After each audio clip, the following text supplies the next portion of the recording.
What up, you guys? This is Crow here from Crow Archery Motorcycle Adventures, and today I have a really cool video to share with you involving my absolute favorite thing in the world, lack of riding motorcycles, and that is a lesson from traditional archery in life. Okay, so before we go ahead and jump in, go ahead and like, share, comment, subscribe, hit the bell notification over at the YouTube channel. If you haven't already, that would mean so much to me. So let's go ahead and jump in. This is not a request video. This is just something I was kind of thinking about today, and I've I've known this for a long time, but I've never really talked about it. And I got to thinking, I was like, you know what? I think I'm going to share this tidbit with the world because I know it's awesome. Okay, so if you don't know anything about traditional archery, so a traditional bow, like a recurve or a long bow or a self bow, is a bow that does not have any sights, and the weight when you are drawing this string back. Okay, however much weight you are pulling at your length of draw, you are holding all of that weight. There is no system like on a compound bow that takes away weight to where you're only holding a fraction of the weight. So, like on a compound, say you know a compound bow is set up to be a 70-pound draw. Okay, so what that is at, say you, whatever, at your draw length. Okay, my draw length is 29 inches, which is 1 inch above standard draw length. Well, this bow is rated to pull 50 pounds at 28 inches worth of draw. Um, but this one actually at 28 inches pulls around 48 and some change, which ATA standard still allows that to be rated for 50 pounds. As long as it's 2 pounds under or 2 pounds over. But at 29 inches, it's right at 50 pounds. So that's fine. Nothing wrong with that. On a compound bow, say it's rated for 70 pounds at, the draw length. Once you get to a certain length, you feel a lot of the weight roll off because of the way the cam system is designed. Well, the reason why I'm comparing this lesson to the traditional bow is think of yourself like a traditional bow. Okay? You alone are holding all of your weight. Okay? As a person. See where I'm going with that? And there are no sights. So, really, even though you, based on your experiences in life, have some sort of idea how situations and scenarios play out, the reality is that it's unknown until you let go of the arrow or whatever, that metaphor. Uh, so, no sights, all the weight you are holding, and then these arrows. So, these arrows can be looked at as the most important people in your life. Okay? Now, the thing about arrows in the traditional archery world is that you have to tune the arrow to the bow. In the compound world, the arrow isn't tuned to the bow. The bow is tuned to the arrow in the compound world.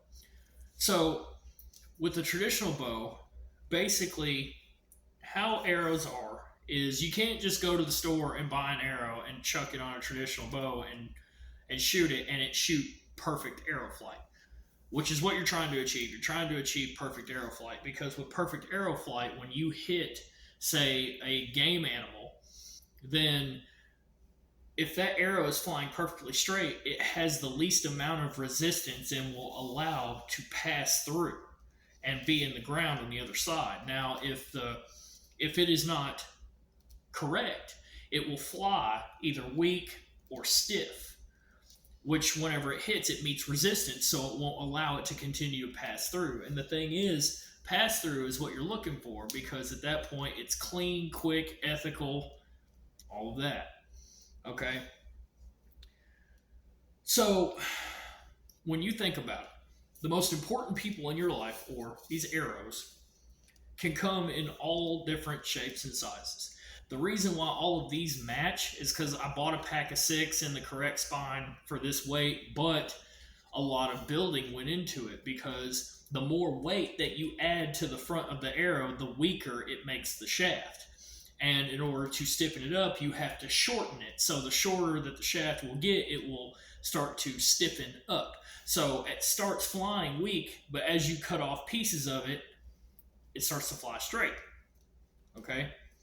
So you imagine going through stuff like that as a person or an arrow, like you're losing pieces of yourself and you have different quirks about yourself, like different weights and, the kind of broad head, just all of that. I'm sure you can kind of put 2 and 2 together with what I'm saying in that regard.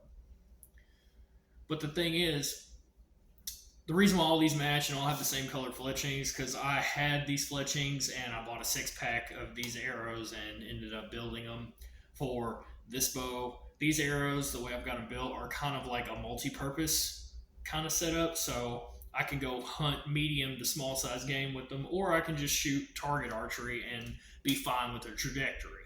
You see, that's another thing to consider. So out here in the world, one thing that we are all guilty of is when we see something that amazes us with our eyes and we think it looks cool, we're like, oh yeah, I gotta have that. And that's a big problem with buying arrows or having people in your life. You think it looks like it's something that you want, or you think it's cool, and you come up with all of these ideas in your head about how, oh, this is going to be great. Well, it turns out it wasn't actually what you needed. And so you just wasted a lot of time and or money on something that is not really good for you. See where I'm going with that? Now, sure, you could take, like, for example, if I took a stiffer spine shaft, I could put more weight on the front end of it and weaken it. But the problem is when you do that, since the heavier something is, not only the slower it's going to fly, but also the trajectory, it's almost going to be like you're shooting a rainbow, like, whoop. No, forget that. That sucks. So you got to find like that happy middle ground or whatever. But the thing about these arrows is that they are built for perfect arrow flight. So when I'm shooting them, they are flying perfectly straight. Okay? And the people in your life that are the most important people, like your mom or your dad or your husband or your wife or, your kids, stuff like that. The thing is, those most important people in your life want what's best for you. And not just because of their best interest. And when you get in tune with yourself and you start to master yourself by being able to carry all of your weight, you can rely on these things to do their job, especially when you are doing your job. Okay? And that is another wonderful thing. There are so many more lessons that one of these things has the ability to teach you. In fact, anytime that I run into somebody that you can tell that they need something in their life, like something's missing. I have given away so many traditional bows, it's unreal. And I've helped a lot of people change their life by doing that. And that's something that I love about traditional archery. Something so simple, a stick and a string, can teach you so many things. And it can open up a lot of avenues. Really when it boils down to it, here where I'm from, where I live, I don't know anybody that shoots traditional archery. It's not very popular anymore, except on the internet. And even then, it's still an extremely small community. And that's a good testament to the whole idea of what I've talked about how people like the path of least resistance. Like, for example, a compound bow. There's nothing wrong with shooting compounds. They're great. They're wonderful tools. There's a reason they exist and why they are so popular. But sometimes another thing that we all kind of think about is, has technology really gotten to a point to where people are too reliant on it? Yeah, yeah. And then sometimes, there's people out there that can't really hold all the weight of a recurve anymore. Like they're getting older, they have shoulder injuries or, whatever. So that's why I'm not sitting here knocking anything. But what I'm trying to say is that a traditional bow, as far as like comparing yourself to like a bow, I find it a little easier as far as like learning life lessons and stuff. Uh, I'm telling you, one of these things will absolutely completely change your life. It'll do so many things. It teaches you things that some people will never learn. It teaches you things that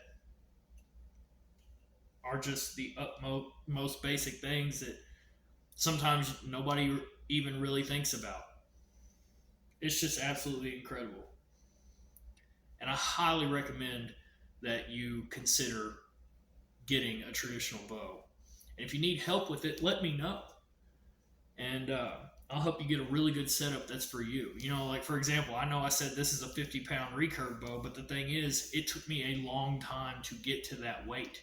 50 pounds doesn't sound like a lot of weight, especially if you like lift weights and stuff. But when you draw a bow, you are using muscles that for the most part you never use, almost ever.